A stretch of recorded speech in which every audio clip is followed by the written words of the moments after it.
Good afternoon, everyone. I'd like to call the meeting of the Finance Committee to order, please. Mark, are there any public speakers?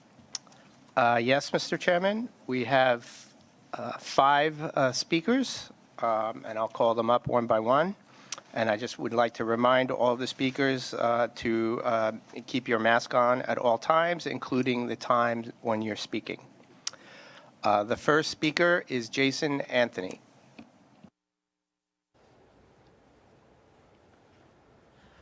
Good afternoon, Lawrence. Good afternoon, Robert Ferran. Jason Anthony from Amazon Labor Union. This month, I'm gonna focus on one single thing. As you guys know, today we received the front page of Time magazine that named Elon Musk as the person of the year. But yours truly works in Amazon and depends on the S40 and S90 buses to get there. That right now, Lawrence, that you're very close to Andrew Mark Cuomo. You know that, right? Why not? As you leave the board, why not you write a letter to Jeff Bezos, Andy Jassy, and Dave Clark saying the following? Why not provide shuttle buses to the employees that work in Amazon here in New York City? That will alleviate the burden that you guys have here in the agency and save you guys money for the future. So that's all I have to say for this month, and I'll see you guys in CPOC. Thank you. The next speaker is Andy Pollock.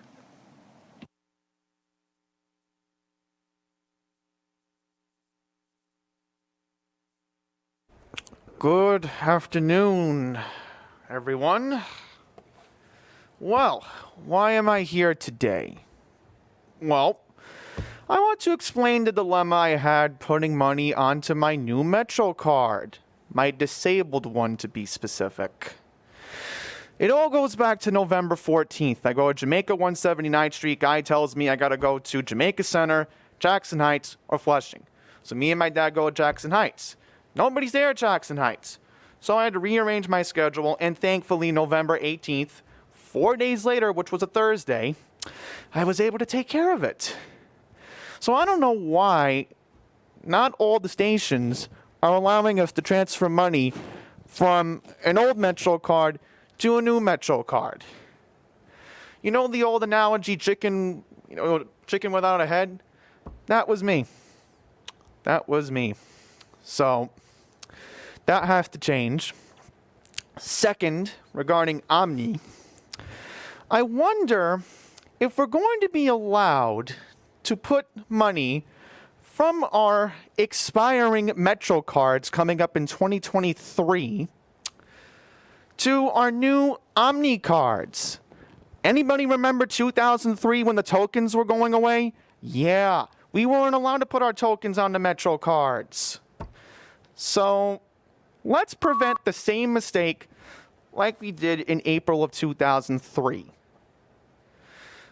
One more point, the safety announcement wasn't played earlier this morning, so I would appreciate if it would get played before we move on to the next speaker. So with that, thank you all very much. Have a happy holiday, and I expect to speak to you all again for the virtual meeting on Wednesday, and have a happy new year.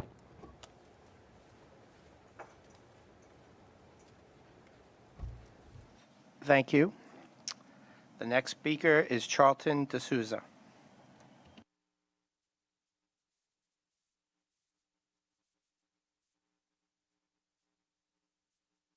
All right, good afternoon, everyone. My name is Charlton D'Souza, President of Passengers United.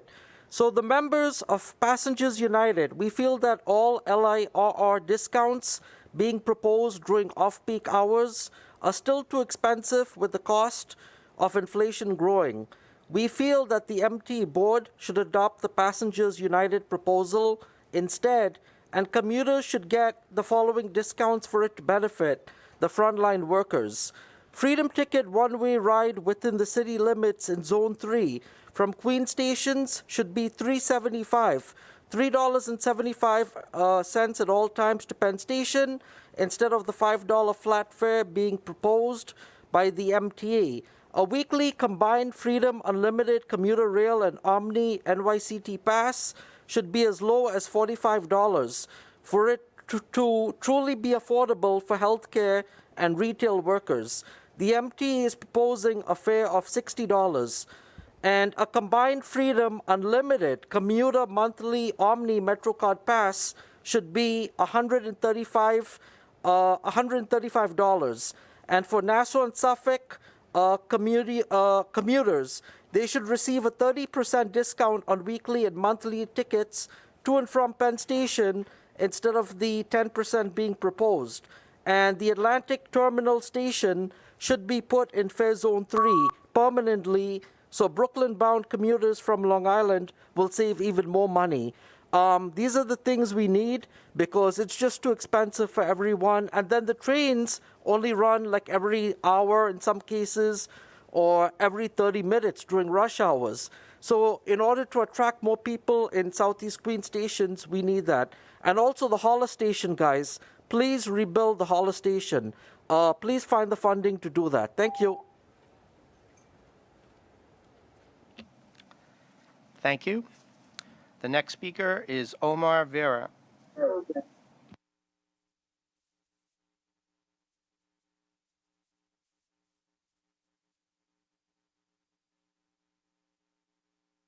Good afternoon, MTA Finance Committee.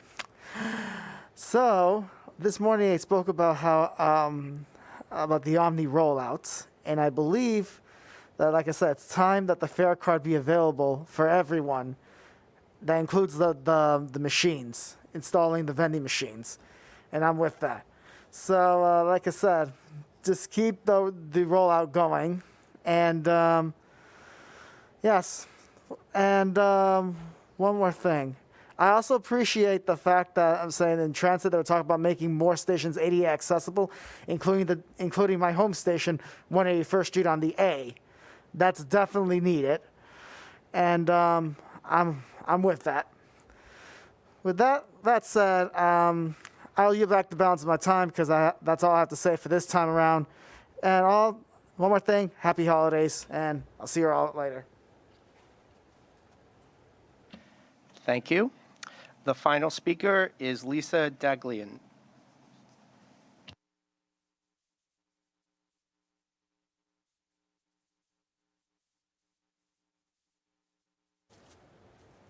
Hi, I'm Lisa Dagley, and I'm the Executive Director of the Permanent Citizens Advisory Committee to the MTA, or PCAC.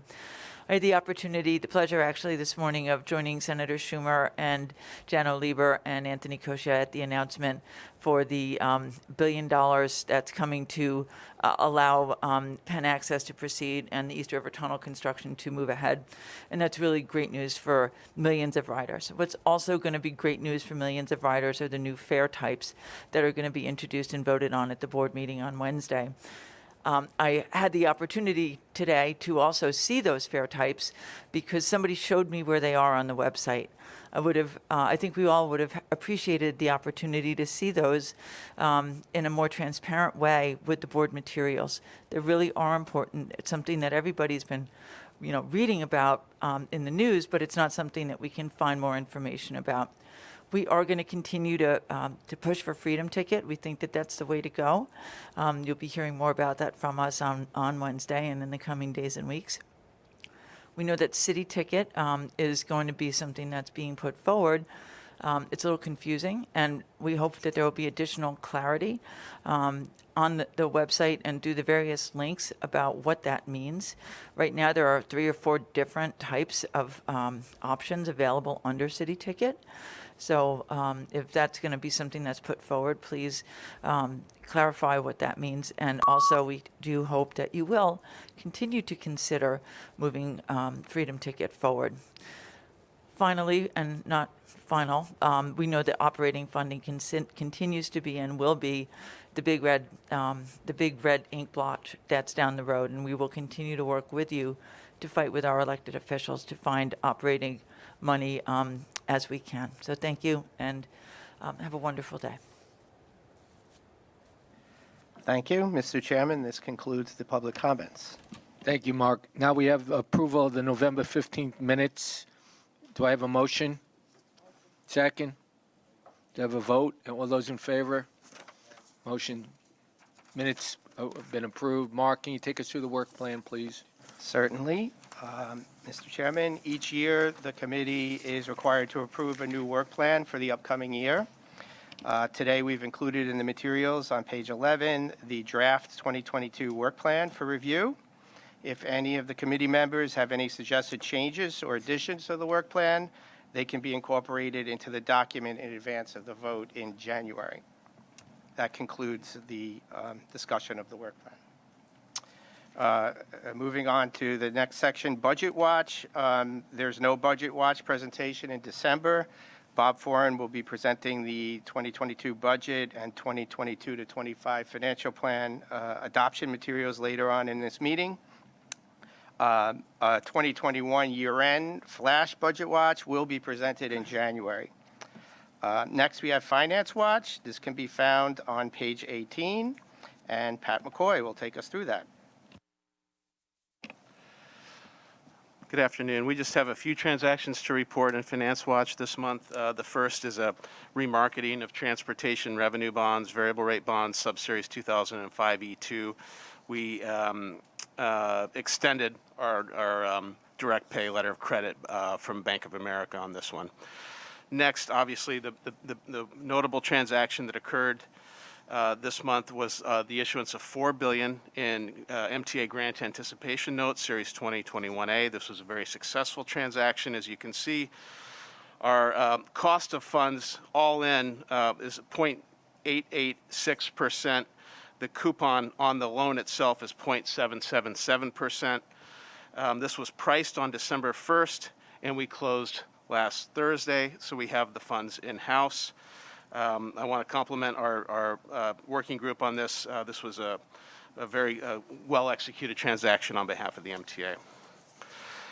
Next, we have upcoming $103 million of TBTA general revenue variable rate bonds, Subseries 2003 B1. We're going to replace the letter of credit from Bank of America with a new letter of credit from U.S. Bank, and we expect to do that next month.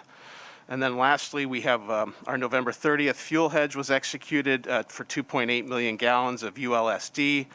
This was a competitive issue with Cargill Incorporated winning the bid, and we locked in a price of $2.01 per gallon for that fuel. And that hedge covers November 22 through October of 23. Happy to take any questions if there are any on the Finance Watch matters. Okay, thank you. Thank you, Pat. Next, we move to MTA headquarters and all agency items. There are 2 action items for headquarters, and first one will be introduced by Pat. Thanks again, Mark.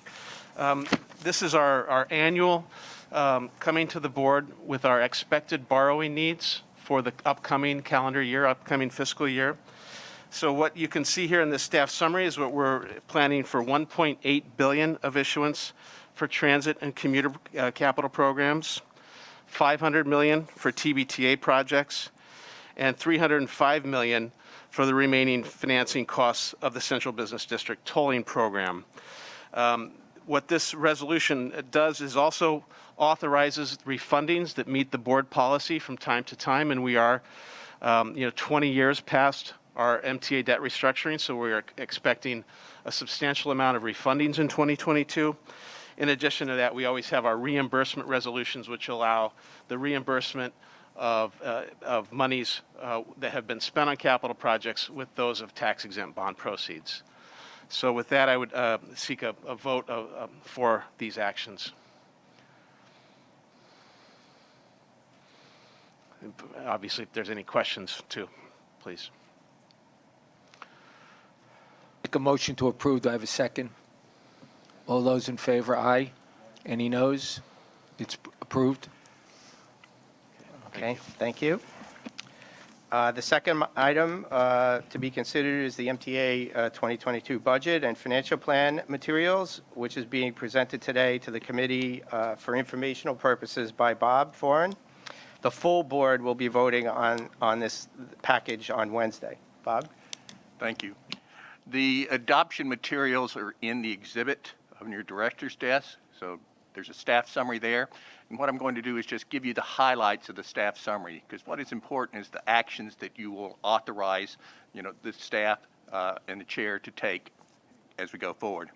So the purpose of the staff summary is to secure MTA board adoption of the accompanying 2022 final proposed budget and the 4-year financial plan for 22 to 25, what we call the November plan, which includes approving the 2021 November forecast, that is the results of the year as we're this year, and plan adjustments. Those are items below the baseline. And authorization of budget and plan adjustments, including MTA policy actions set forth below in the staff summary. The document summarizes the November plan, which was presented to the board for information purposes at the MTA board meeting held on November 17, 2021, and projects ending cash balances of zero for each year from 2020 through 2025 with the aid of federal funds and deficit bonding proceeds. In total, the cumulative impact of the changes since the July plan is a continued balanced budget through 2025.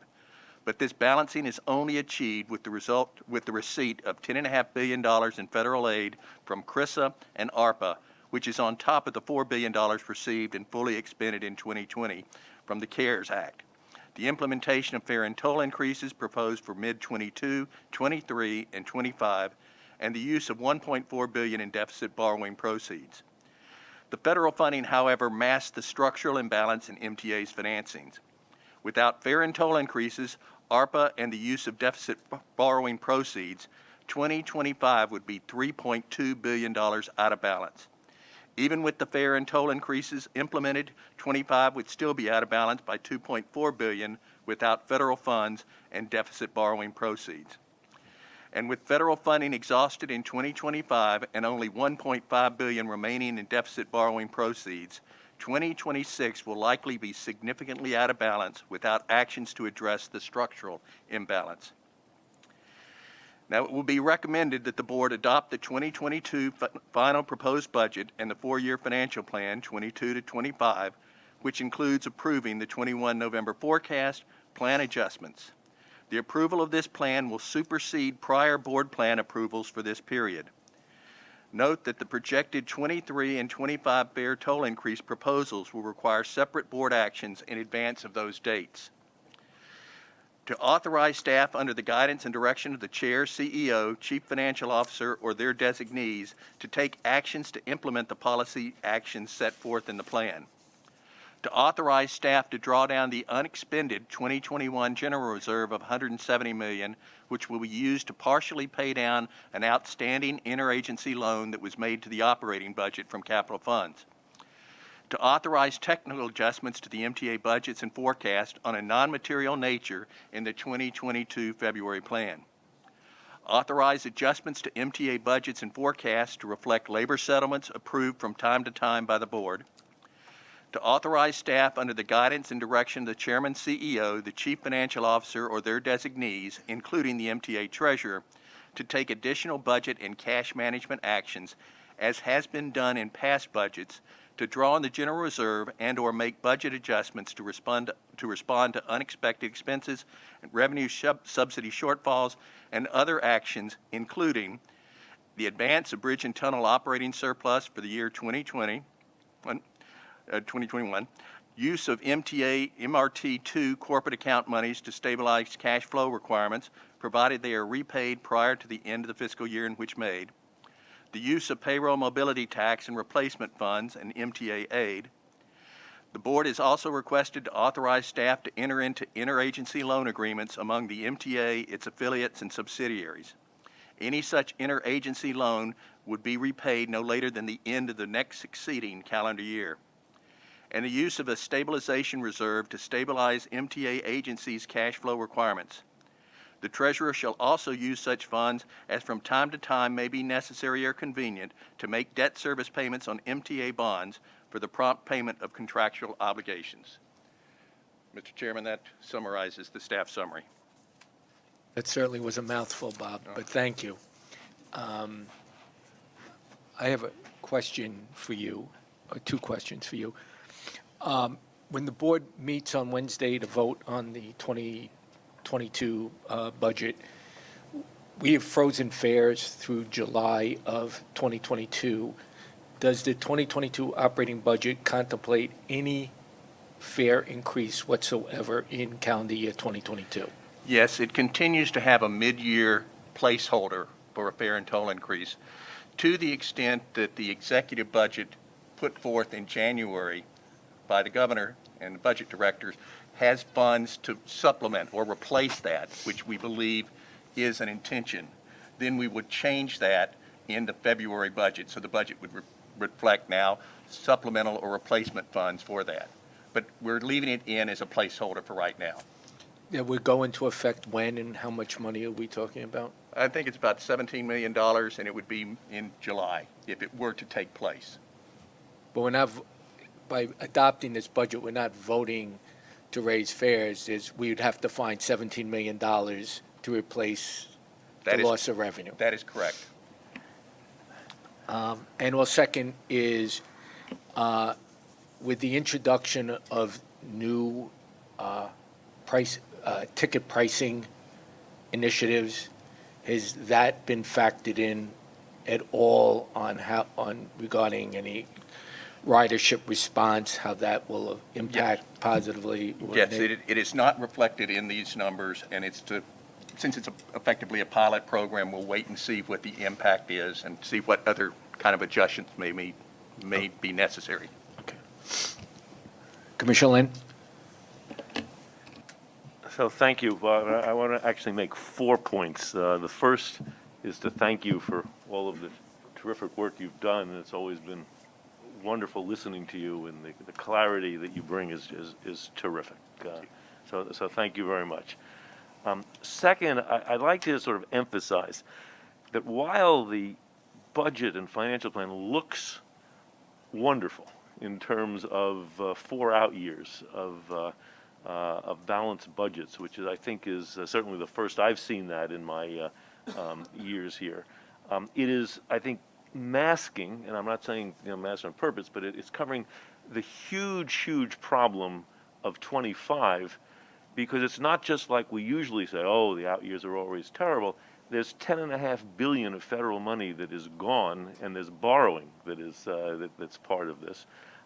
And I think that it is, in approving this, we really have to understand that we need to be working immediately on how to deal with this huge structural issue. Because I think the structural problem is 8-10% of the budget, a tremendous number in the out year.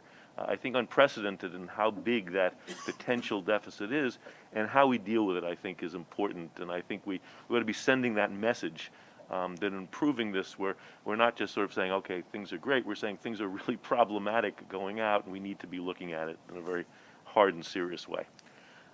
Third, in a topic I've talked about a lot over the last year or so, I saw in your exhibit in the public safety area, there is still at least 250 police positions that are not filled.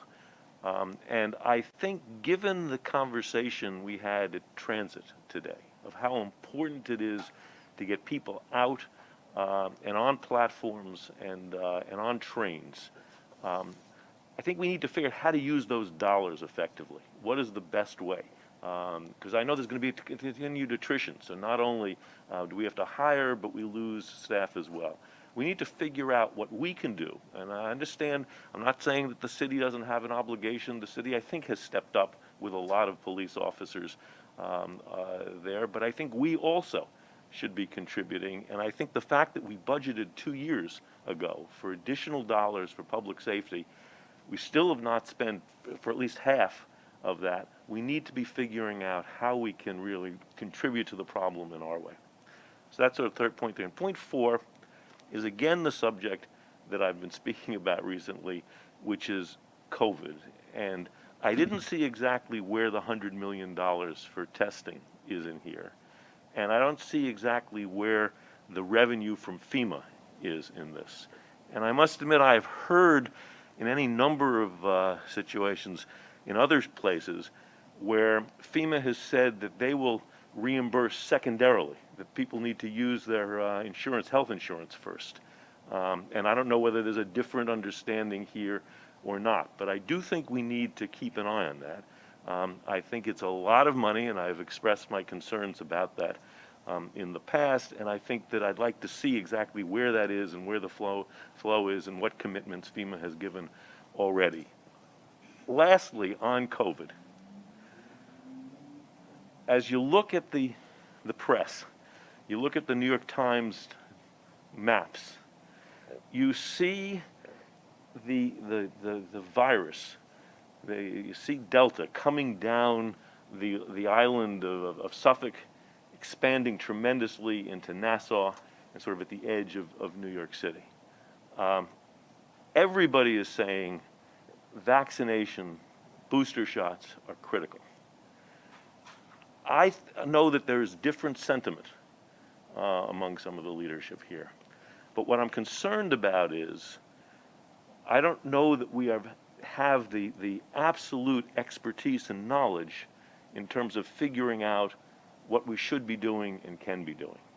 We often bring in outside advice on many issues. Nothing is more important than the health and safety of our workers, their families, and the riders.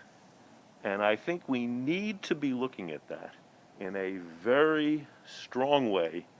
I hope I am wrong that a month from now, 2 months from now, we don't see the same type of influx of sickness, hospitalization that seem to be coming all over the Northeast.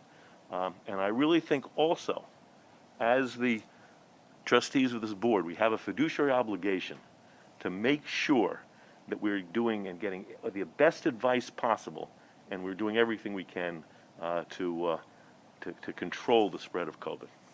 Thanks. Commissioner Alpert, did you have something you wanted to say, or did I you had a question for Bob. change your mind? No. The possible fare increase that you said could happen 6 months into 2022, what percentage are you figuring that for? That's the same percentage that we have, 4? Thank you.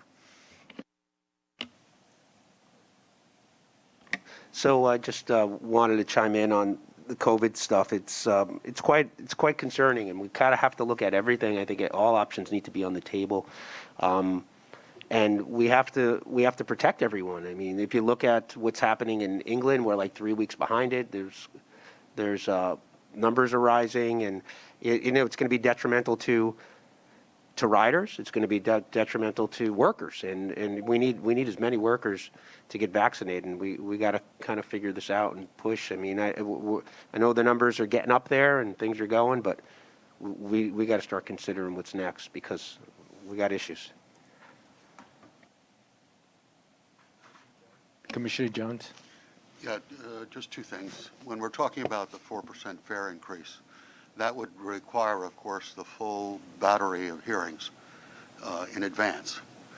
And when would those hearings have to begin to meet the schedule you're talking about? The hearings would probably be 3 months before, because it's about a 2-month, It'd probably be 3 months before, because there's a 2-month effective implementation process. So we're talking about very rapidly after the turn of the new year.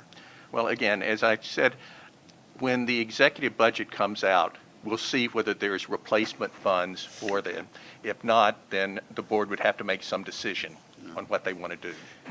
So, and my second issue, and I want to echo what Bob Lynn said, I would like the best advice we can get in the event things turn badly on COVID, to understand a workforce of this scale and not have really hard data or ways to confront it or alert both the unions and the rest about what might be happening, and not be just anecdotal, but actually, I think it would be a good investment. And we do, as Bob has said, bring in experts at the drop of a, well, not, I take that back, withdrawn. We do bring in expertise. And in this case, I know that this is what the new health team at the state are doing under Mary. So I hope we do consider it, just to get prepared, not to mandate anything, but get prepared if things go wrong. Thank you. Thank you. I just do want to say in fairness, not that anyone's criticizing the MTA or the leadership of the MTA regarding vaccines, but having been there from the very beginning,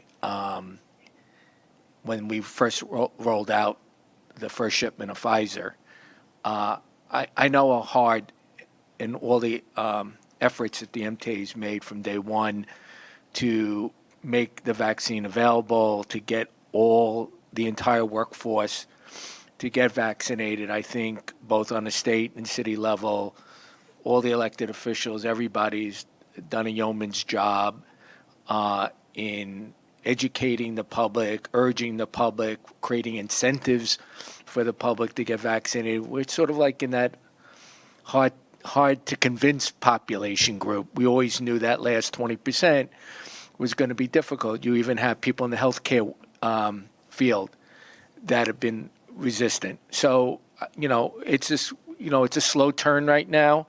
We just got to keep at it. I know that people at the state health department, the city health department, federal level, every level, and I'm just hoping that as they'll continue to do, our doctors and nurses and people just in the medical and healthcare profession will keep urging their patients and anyone they know that on the merits they need to get vaccinated, not only to protect themselves, their family, and their loved ones, but also their friends and neighbors. So, but I want to just recognize that the effort that the MTA as an agency has made to protect everybody within the agency.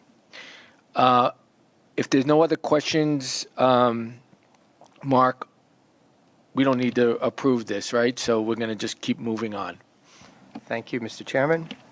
There are no information items, so we'll move to the procurement section of the meeting. Kavesh Iyer, Chief Procurement Officer, will present those items. Thank you, Mark. Good afternoon. MTA headquarters has two procurement actions totaling $86,900,000. The first action, for a combined amount of $60 million, is the award of 3 competitively negotiated contracts for insurance broker services for a period of 8 years.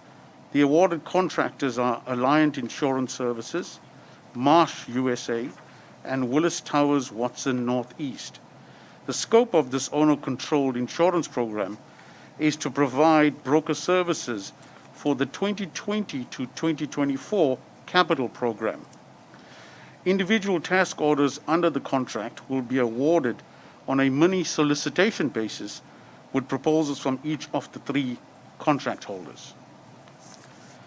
The second action, in the combined amount of $26,900,000, is a modification to a competitively negotiated contract previously approved by the board in July of 2016 with 10 firms for the continuation of the MTA's Enterprise Asset Management Program, extending the contracts through July of 2024.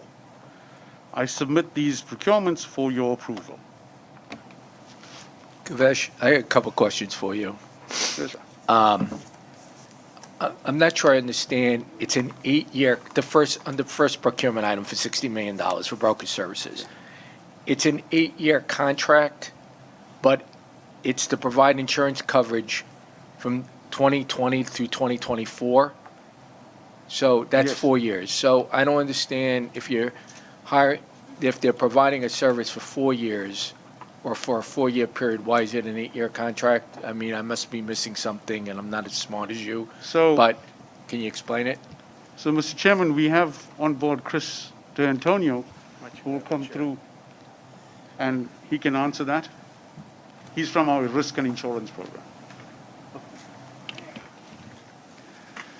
Good afternoon. The capital program projects run during a 5-year period, but each project can have as much as a 36-month duration. So any project awarded in the 5th year could run out an initial 3 years, making an 8-year total. And is there any kind of termination agreement? If we're not happy with the services we're getting from any of these, is there a right to terminate? And what is it, if it is? It's your standard MTA procurement termination clauses. Okay.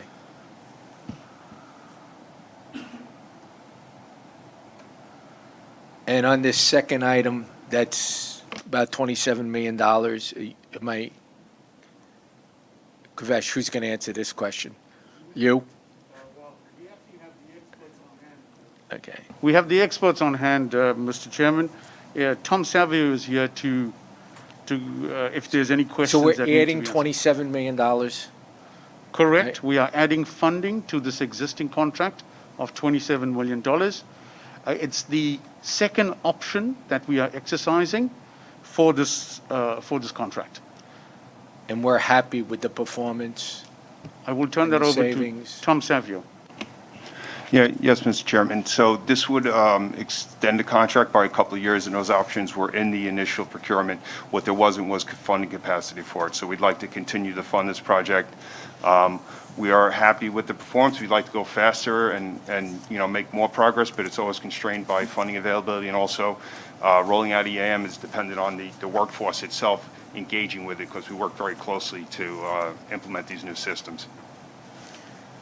Any other questions from any other board member? Commissioner Brown? Yeah, this is perhaps to display my ignorance of the whole situation, but that second one, the H, modifications to the enterprise asset management thing, how is that whacked up between them 10 projects? I mean, are these all continuations of stuff they've been working on, say ABSG? Is it a continuation of the same group within enterprise asset management? It gives us a list of vendors to choose from as we roll out additional tasks. So in each task, we'd select one vendor depending on, what their pricing is and what we're looking to go forward with. So it's a case-by-case, task-by-task basis. Okay, so these guys are just collecting all this information for you. They're vendors that will qualify to do this type of work. And then as we go into additional tasks, we would go to each vendor and deal with them in terms of their pricing and other things. Well, I guess what my concern is that this ends up being where the institutional knowledge lays, given the how many openings there are in management here, how many people, the exodus of managers from all the agencies, and it ends up these people are the ones that have continuity, and we have empty spaces, and how we'll manage the data? Or is your department, the enterprise asset management, are you guys fully manned or personed group? So this is really the implementation of the new software systems and standing up some of the processes and mobile devices. They work hand in hand with the existing maintenance forces to not only develop the systems, but then go through the training and the change management. So our people will be the ones that are doing, they're going out and doing the mobile inspections. They're putting the data in the system, using the system to, do their maintenance, decide where they deploy assets, et cetera. So this is the initial implementation. There will be continuing need to, as software evolves and as we implement new things to fund this, but it's the maintenance forces themselves at each agencies that are using the system and actually, doing all those things that you described. Thank you. If there are no other questions, I'm going to make a motion to approve. Do I have a second? All those in favor? Any opposed? Motion carried. Thank you. The next item, I'll turn it to David Cannon of Construction and Development, who will present the next competitive procurement. Good afternoon. Construction and Development has one procurement action being brought to the Finance Committee this month. The item is competitive and requests the board adopt a resolution pursuant to Public Authorities Law, Section 1265A.4.F and Article 3B of the All Agency General Procurement Guidelines, declaring that it is in the public's best interest to utilize a request for proposal process to procure a public-private partnership agreement for the design, construction, and financing and maintenance of elevators and other ADA improvements at selected New York City transit subway stations. I will now turn this over to C&D President Jamie Torres Springer, who will provide additional details on this procurement. Thank you, David. Chairman, good to see you all. This is an exciting new initiative for construction and development. So I wanted to come and give the Finance Committee a little background myself today. By way of background, as you know, construction and development has been looking at every tool available to deliver faster and cheaper, particularly with priorities like station accessibility, which has over $5 billion budgeted in the current 5-year capital plan.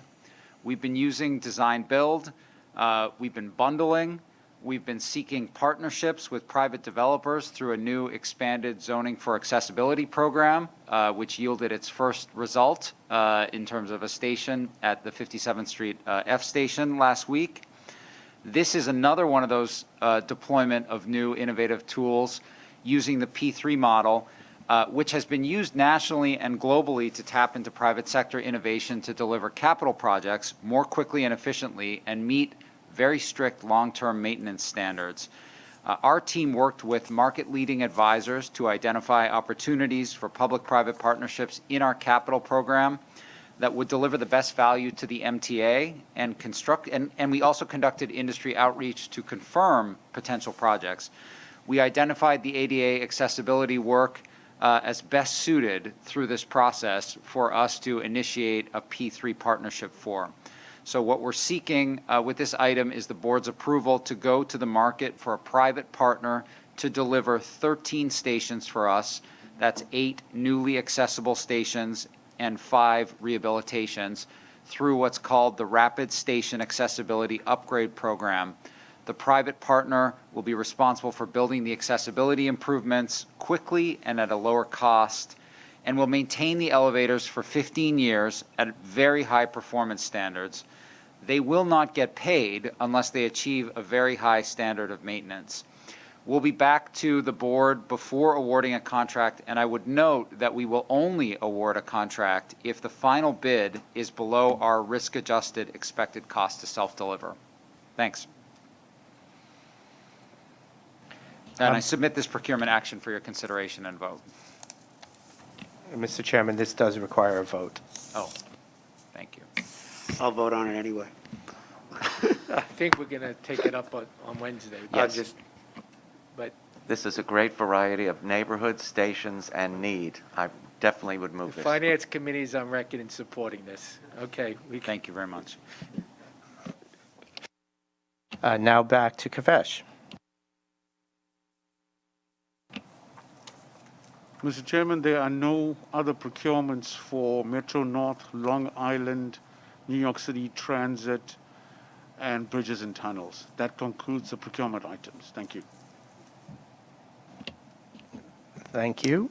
Moving to consolidated reports, the MTA consolidated financial and operational reports are on pages 88 through 130. Due to the early date of this meeting, a few of them are not yet available this month, but staff is available to answer any questions you might have.